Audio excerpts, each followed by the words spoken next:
Брук была красивой молодой девушкой, выросшей в счастливой и любящей семье. Однажды отец подарил ей необычный подарок — маленького птенца-ворона. Воспитывая его, Брук училась ответственности. К сожалению, однажды девочка скончалась по неизвестным причинам.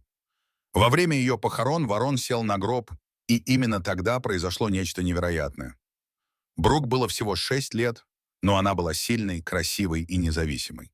Она любила проводить время в саду, рассматривая растения и насекомых. Она бегала, прыгала и играла среди деревьев, царапала колени, в общем, весело проводила свое детство. Проживая в маленькой деревушке в Великобритании, жизнь была медленной и тихой. Мать Брук оставалась дома, чтобы присматривать за домом и своим ребенком. А ее отец был моряком, который часто проводил недели, а иногда даже месяцы в море. Брук очень скучала по нему и всегда была рада, когда отец возвращался. Она не только проводила время со своим отцом, но и любила странные и чудесные подарки, которые он ей приносил. За последние несколько лет он привез ей ракушки с Карибского пляжа, экзотические скульптуры из какой-то ближневосточной страны, а также книги и игрушки со всей Европы и Америки. Брук с нетерпением стояла у ворот, ожидая, когда ее отец пойдет по улице.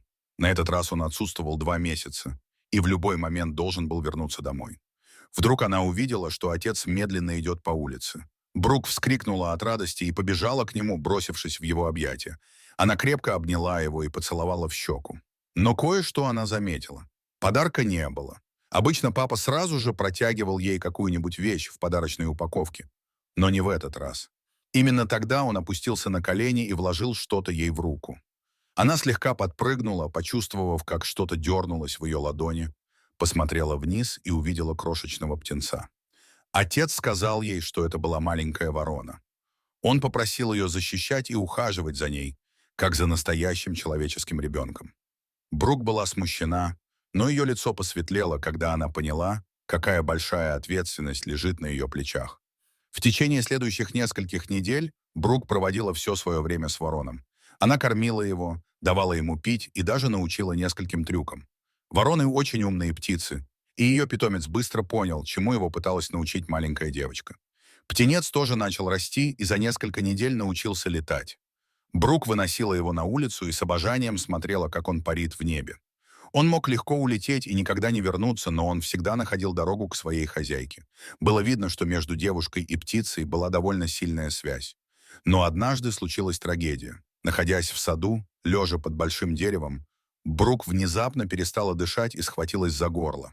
Ворон начал громко кричать, и через несколько минут родители Брук подошли к окну, чтобы посмотреть, в чем дело. Увидев, что их дочь лежит на земле, они выбежали на улицу и схватили ее. Не обращая внимания на ворона, они затолкали девочку в машину и повезли в ближайшую больницу. Ворон сидел на дереве и смотрел, как удаляется их машина. Прибыв в больницу, врачи быстро начали проверять легкие Брук. У такой молодой и здоровой девушки не должно быть никаких проблем с дыханием, поэтому было важно, чтобы они сделали сканирование легких, чтобы убедиться, что нет никаких проблем.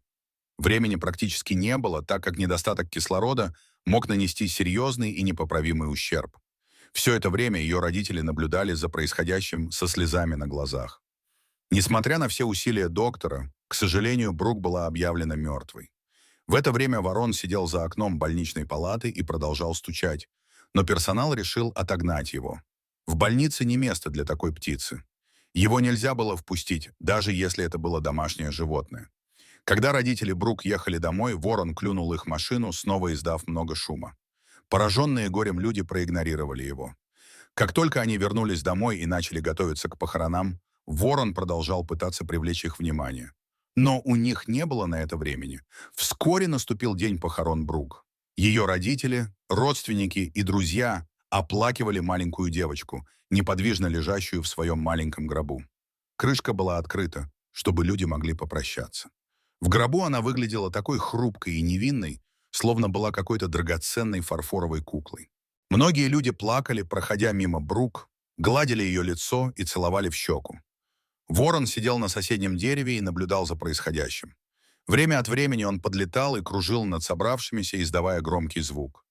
Родители Брук затаили дыхание, когда ворон, наконец, опустился вниз и сел на гроб, с любопытством глядя на тело своей хозяйки. Вдруг птица начала издавать странный жужжащий звук, как будто задавая вопрос. Она прыгала взад и вперед от крышки до краю гроба, а затем обратно. Через несколько минут птица начала клевать тело Брук, как будто пытаясь ее разбудить. Родители Брук были тронуты, увидев такое зрелище, и хотя они понимали, что ворон, должно быть, чувствовал свою форму горя, они знали, что он не может оставаться там, клевая девочку. Они пытались кричать на него, но он не сдвинулся с места и даже начал клевать ее в рот. Такое поведение выглядело позором для семьи, но скрывало тайный мотив, который все собирались обнаружить. Подойдя к открытому гробу, отец махнул руками, чтобы отпугнуть птицу. Ворон хлопал крыльями и кричал, но неохотно взлетел и подлетел к ближайшему дереву, пристально глядя вниз. Все следили за вороном, когда он совершал короткий путь, но когда все сосредоточились на гробе, они замерли. Брук сидела. На коленях у нее лежало яблоко размером с грецкий орех. Оно застряло у нее в горле после падения с дерева, под которым девочка лежала в саду. Когда ее срочно доставили в больницу, врачи предположили, что проблема связана с легкими. Поэтому они проверили ее только с помощью рентгеновского снимка грудной клетки, который ничего не показал. Горло проверить они не догадались. Недостаток кислорода отправил ее в кому, и она ошибочно была объявлена мертвой, несмотря на то, что все еще могла делать медленные и поверхностные вдохи. Брук посмотрела на мать и отца, которые бросились на нее, обнимая и целуя. Их. Дочь была жива. Потрясенные, они поняли, что Ворон знал об этом с самого начала. Он много раз пытался передать это сообщение родителям Брук. Но они не понимали, и птица, клюющая лицо и рот Брук, была его способом устранить саму блокировку. К счастью, у птицы было достаточно времени, чтобы спасти жизнь Брук. Дорогие зрители, а как бы вы отреагировали, если бы оказались на похоронах Брук и стали свидетелями происходящего? Как всегда, мы будем рады ответить на ваши комментарии. А также, если вам понравилось это видео, то ставьте лайк и подписывайтесь на наш канал. До свидания.